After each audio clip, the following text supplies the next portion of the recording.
Hello class 8 students, a very warm welcome for this civics class. Today we are going to start chapter first, Rule of Law and Social Justice. In this chapter you will study about what is rule of law, meaning of the constitution, the need of a constitution. What is rule? We come across a number of institutions in our life from school to the workplace. Family is the basic unit where we learn so many things from our family members. We also learn about the rules of living peacefully and happily in our family. And in other institutions, rules helps in regulating our day-to-day activities, thinking and help in making right decision. Certain rules are made by administrative wing of a country also that help in smooth functioning of all the institutions and in regulating the actions of all its members or citizens.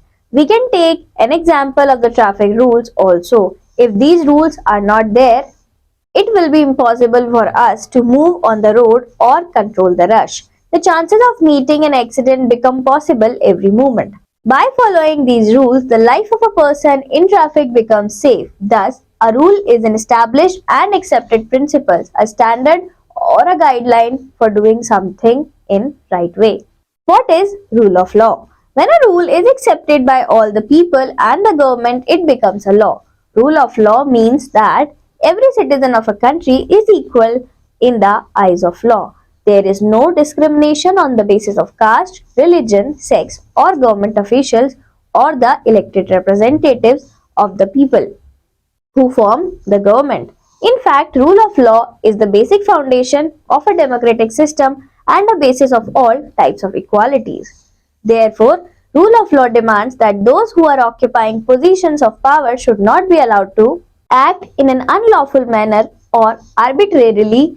On the other hand, the common man should be provided protection by law to enable him/her to enjoy equal rights. But let us not forget that equal rights are not possible without discharging equal opportunities. Meaning of the constitution. A country is governed by a set of rules. This set of rules is called the constitution. It is a fundamental document or a body of fundamental rules according to which government of a country functions. It contains the powers and functions of the various organs of the government and their mutual relationships. It also defines the rights of the citizens and the relation between the government and its citizens.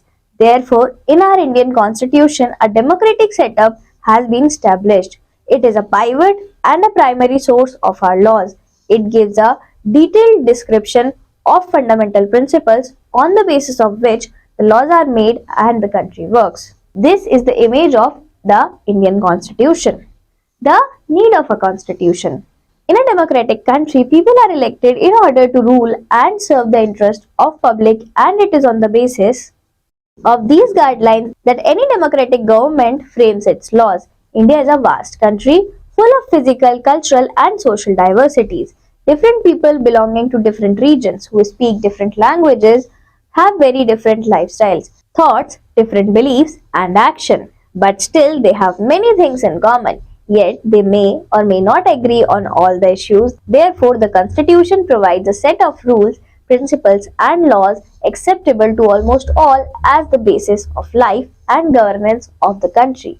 It is a multi-purpose document which centers on our needs, requirements, future aspirations and the ideals set before us.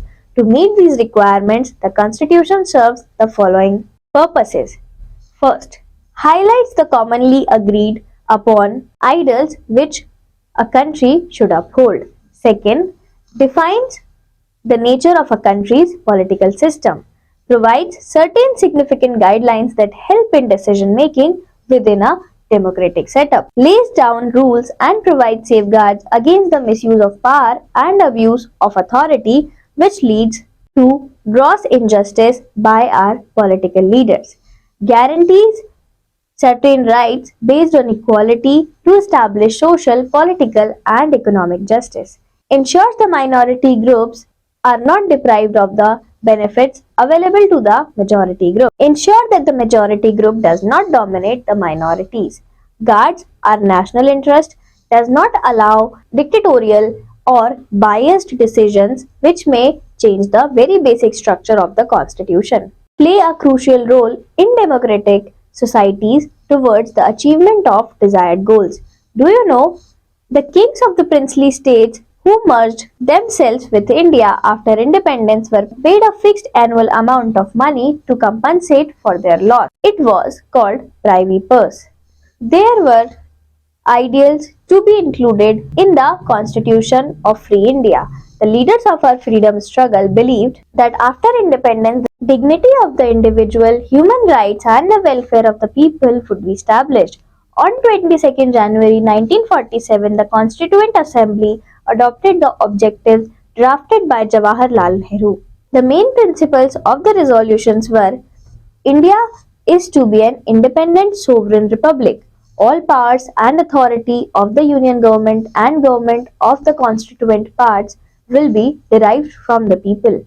The Constitution must strive to and guarantee to the people justice based upon social, economic, and political equality, equality of opportunity, and equality before law.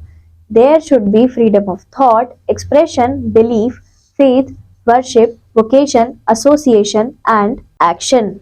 The Constitution must provide equal rights to minorities and people from backward and tribal areas. Such a constitution must secure a due place for India among other nations. Therefore, the preamble was provided in the beginning of the constitution. It is an introduction to the constitution and is non-justiciable. It contains the political philosophy, aims, objectives, and basic purpose of the constitution. It is called soul of the Indian Constitution. The courts regards it as the key to understand the constitutions. Preamble of the Constitution of India. The founding fathers of the Indian Constitution tried to incorporate the principles cherished by the leaders of the freedom struggle. This image is showing the preamble of the Constitution of India. They also tried to incorporate the principles cherished by the leaders of the freedom struggle. They also tried to adopt the best features of the constitutions of England, USA, Canada, Ireland, etc. Therefore, our constitution is a combination of good features of several constitutions. The needs and aspirations of the people have been translated into ideals and rules in the constitutions. Different features borrowed from foreign constitutions. The British Constitution, the of preamble, the cabinet system, the parliamentary type of government, bicameral legislature. The American Constitution, written constitution, the federal system, fundamental rights, provision for a Supreme Court, are provinces known as states. Rajya Sabha in India represents the states like the US Senate. The Constitution of Canada. India as Union of States. The Constitution of Ireland. Concept of directive principles of state policy. Constitution of USSR. Fundamental duties. Some of the key features of our Constitution.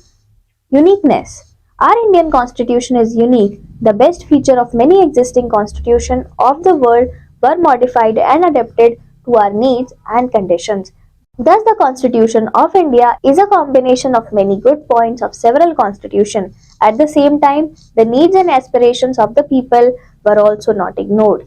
The lengthiest constitution. The Constitution of India is the lengthiest and most detailed constitution of the world. It is divided into 22 parts, 395 articles, and 12 schedules. It was completed in 2 years, 11 months, and 18 days on 26 November 1949, but it was enforced on January 26, 1950. Written Constitution.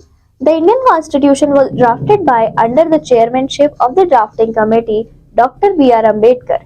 It was presided over by Dr. Rajendra Prasad. It is a written constitution which was drafted and enacted by the Constituent Assembly, especially elected for this purpose. This is the picture of Dr. Rajendra Prasad.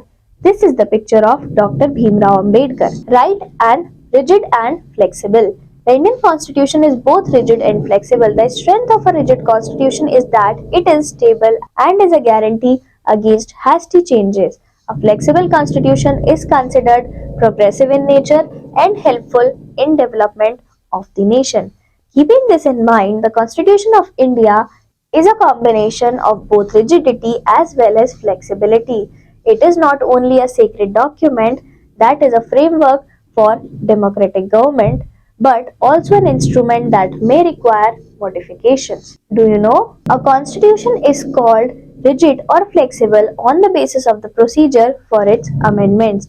A rigid constitution cannot be amended easily, but a flexible constitution can be amended easily. Features of Indian Constitution. First, procedure of amendment. A. By simple majority. Certain provisions of the Constitution can easily be changed by passing an amendment bill by simple majority, which means the bill should be approved by a majority of the members present and voting in both the houses of the parliament. B. By special majority. The amendment bill shall have to be approved by both the houses of the parliament by first absolute majority of total membership and second two-third majority of members present and voting. Most of the provisions of our constitution are amended by this method. C. Special majority and ratification.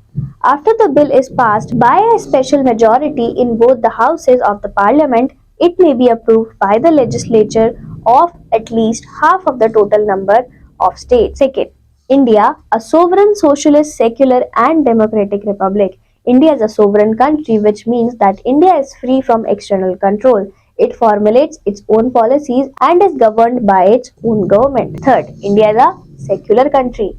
All religions enjoy equal freedom here. No discrimination is made on the grounds of religion. All religions are treated equally, and people following any religion have equal rights. It shows the non existence of religious bias in the country, for there is a specific right to freedom of religion granted by our constitution under the fundamental rights. Fourth, India is a socialist country. The words secular and socialist were added to the preamble by 42nd Amendment Act.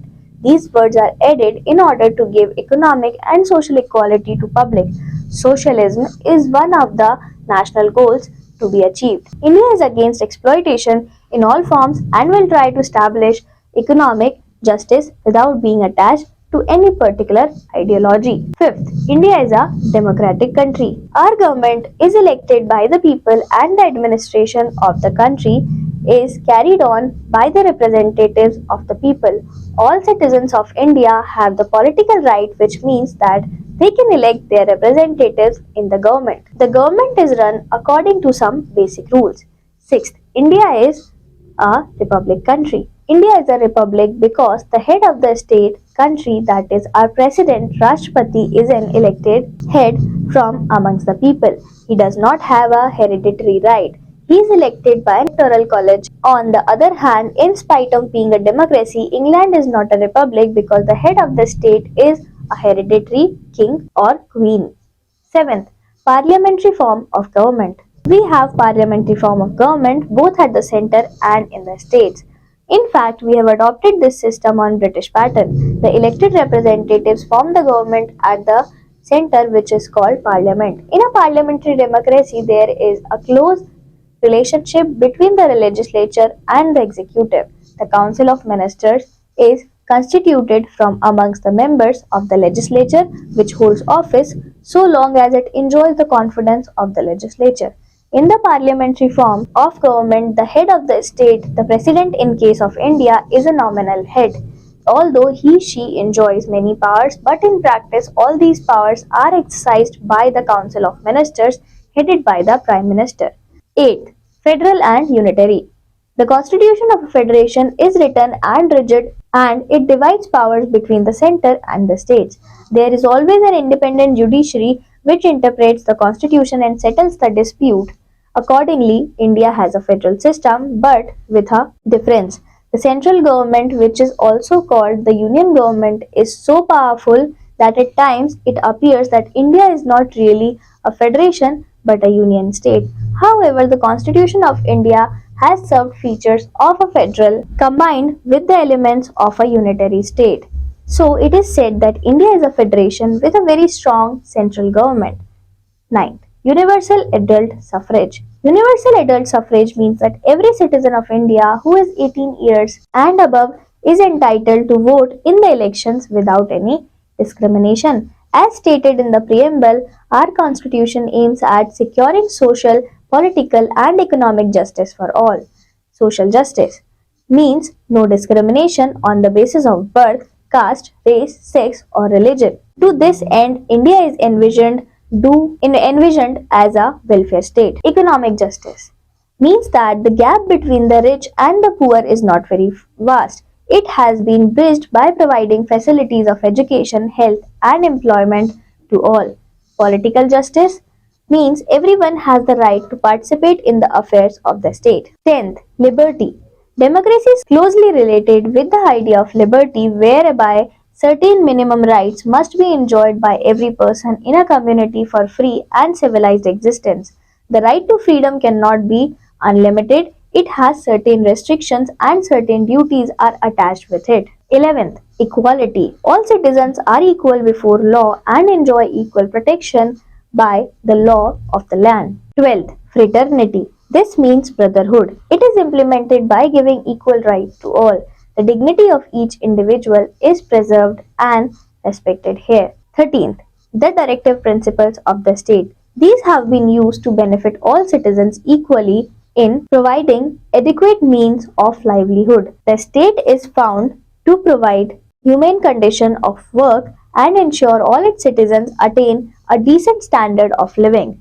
The practice of untouchability was abolished in India, Article 17, to preserve individual dignity. The various objectives set for our constitution have been translated into practice through various means such as fundamental rights, directive principles of state policy, fundamental duties, etc. Our constitution is an instrument of social change as it enshrines laws which establish India as a welfare state. Summing up, a rule is an established principle, a standard, or a guide for actions. Rules are essential for the regulation of our day-to-day life. A country is governed by a set of rules. This set of rules is called the Constitution. The Constitution of a country reflects its distinctive features, cultures, and ethos. Our Constitution is a combination of good features of several constitutions. A constitution is called rigid or flexible on the basis of the procedure for its amendments. A rigid constitution cannot be amended easily, but a flexible constitution can be amended easily. We have parliamentary form of government both at center and in the states. Thank you class. Let's meet in the next chapter.